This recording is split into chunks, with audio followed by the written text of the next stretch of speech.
or if it was with Jordan, and they told him that it was announced it would be on the agenda on the October meeting.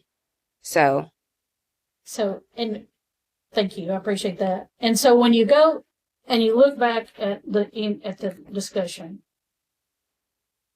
and it's in the words of the folks themselves, it's in Jordan's words, it's in Kent's words, they made the decision that the Planning Commission was not going to hear that plan. They don't have the authority.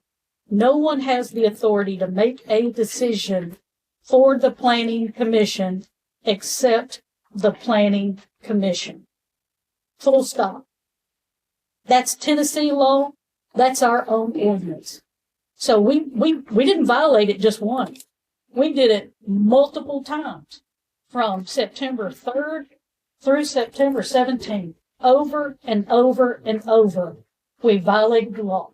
We denied the Planning Commission any opportunity to hear this when they should have. We denied the ability to have discussion at our last meeting on this. And like I said, if this was one time we made the mistake and we suddenly realized it when we got the attorney's letter on the 11th, I'd have said, you know what, we made a mistake. That's okay. We just made a simple mistake. But the fact that we kept digging our heels in says we didn't make a mistake. That was a clear decision not to get this thing in front of the Planning Commission, and it was a revised plan. So when I look at the October minutes, it says, Chairman Vaught explained that the materials currently available are the same materials originally submitted by the engineer to the town planner.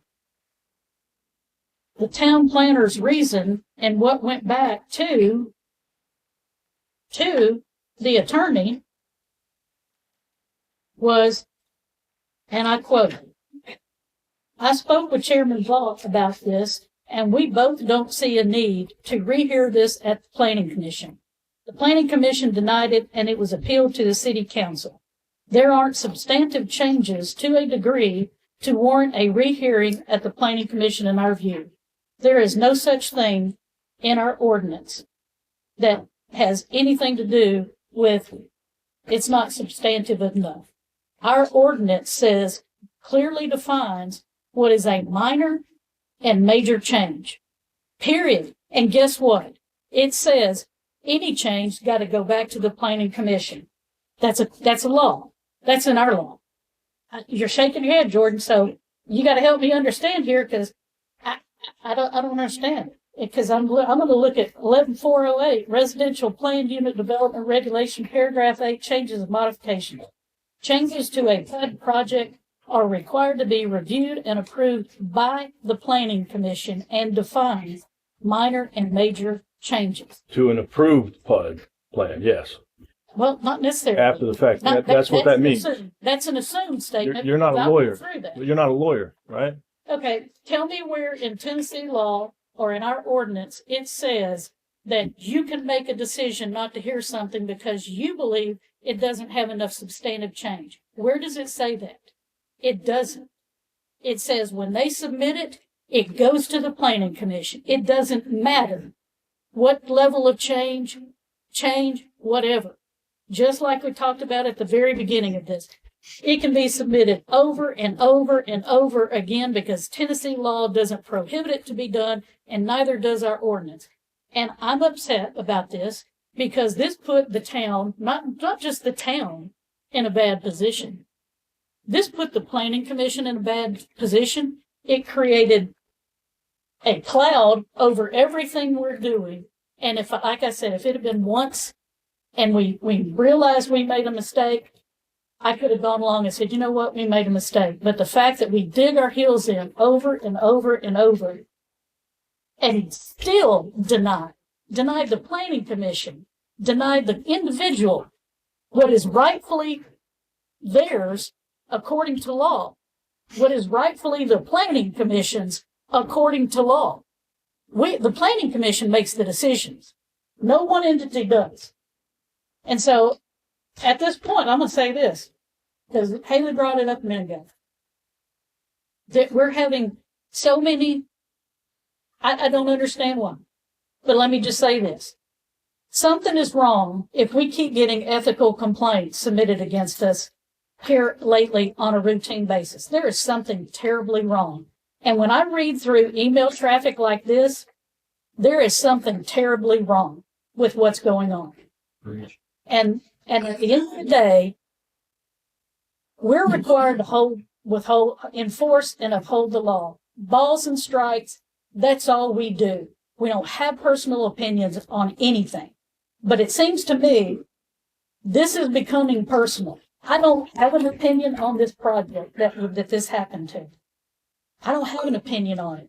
All I want to know, does it meet the requirements? That's all I care about. Whether, it's not my personal preference one way or the other. But we're trying really hard not to hear this project.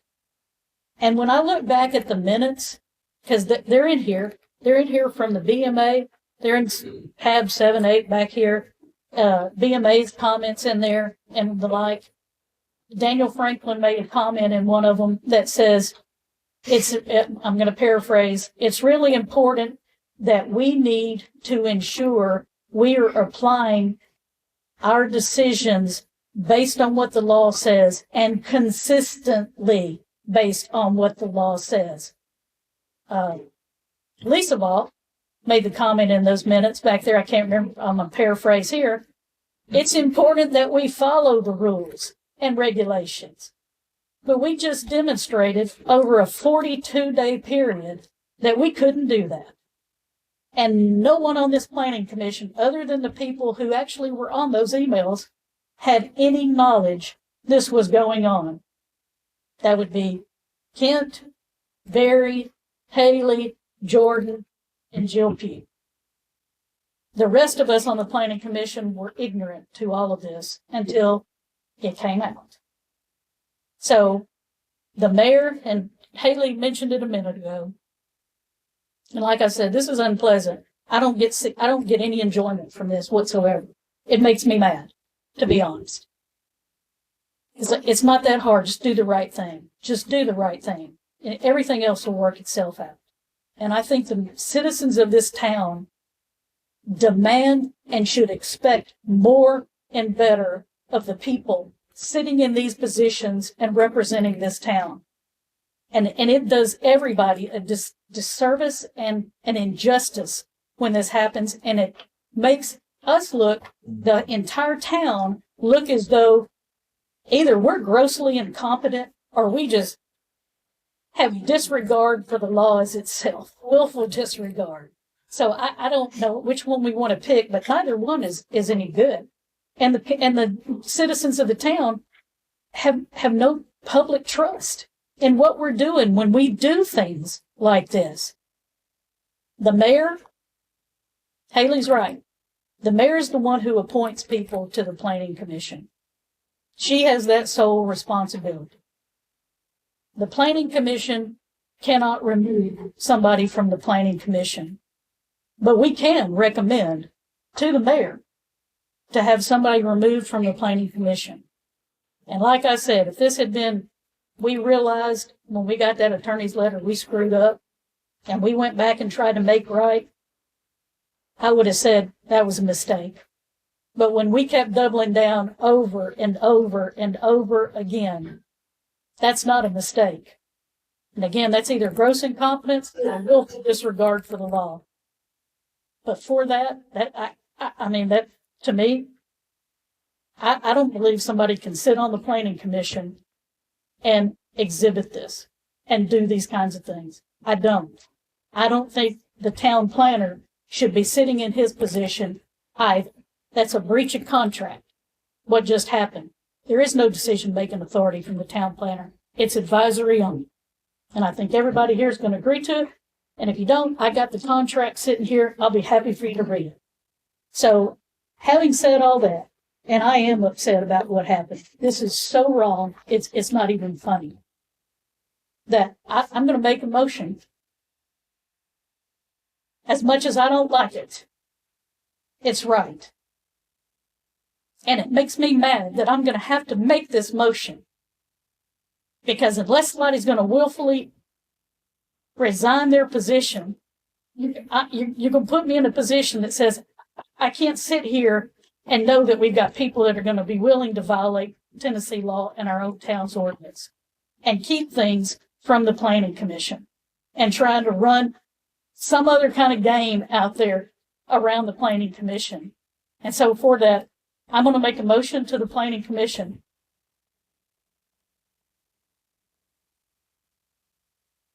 that Kent Vaught be removed, that we recommend to the mayor that Kent Vaught be removed from the planning commission. And also that the motion that Jordan Rockwell be removed from the town planner. I would say that we give his company the opportunity to provide a replacement who will uphold the law, advise the town according to the law, who will abide by the terms of the contract, which is advisory capacity. So having said that, my motion is to the planning commission to recommend to the mayor that Kent be removed from the planning commission and Jordan be removed as the town planner and allow his company to make a replacement. Is there a second motion? Okay, I have one other comment to make. Everybody sitting on this planning commission, if you're okay with people violating the law, then just know that. If you're worried about whether you're going to get reelected and how this is going to hurt your campaign or whatever else, whatever your position or aspirations is, just know that this is in the record and how you vote matters. Yes, ma'am. Yes. So you've made the motion. Yes. Do they have a chance to say anything before somebody decides if they want to? Somebody has to second the motion before we have discussion. Yep. I'll second the motion. All right, there's a motion and a second. Is there any more discussion?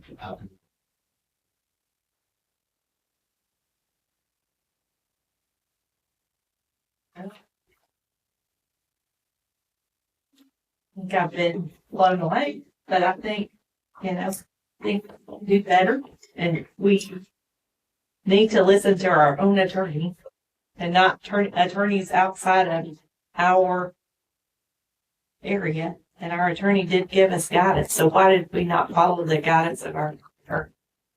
So I'd just like to know, as the mayor, why we did not follow the guidance of our own attorney? I believe we did. No, we did not. Reheard He the said, PUD. We reheard it. That's what he advised. I'm just going to stop right here. I've been quiet.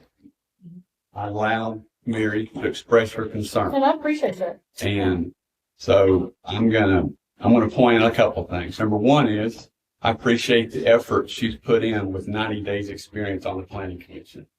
You must feel really impressed by what you could reconcile right there, and you had to get a lot of information from a lot of people in order to do that. And one of the important points of this commission is to keep things within the commission that are public, not outside of this. Okay, everything that happened through the process of applications that come in were the same standards we've always used. I go to the town planner, he gets that information from Barry, and then we consider that. He made the decision, advised me, I concurred that there wasn't significant change. I didn't know that there was a different ordinance there.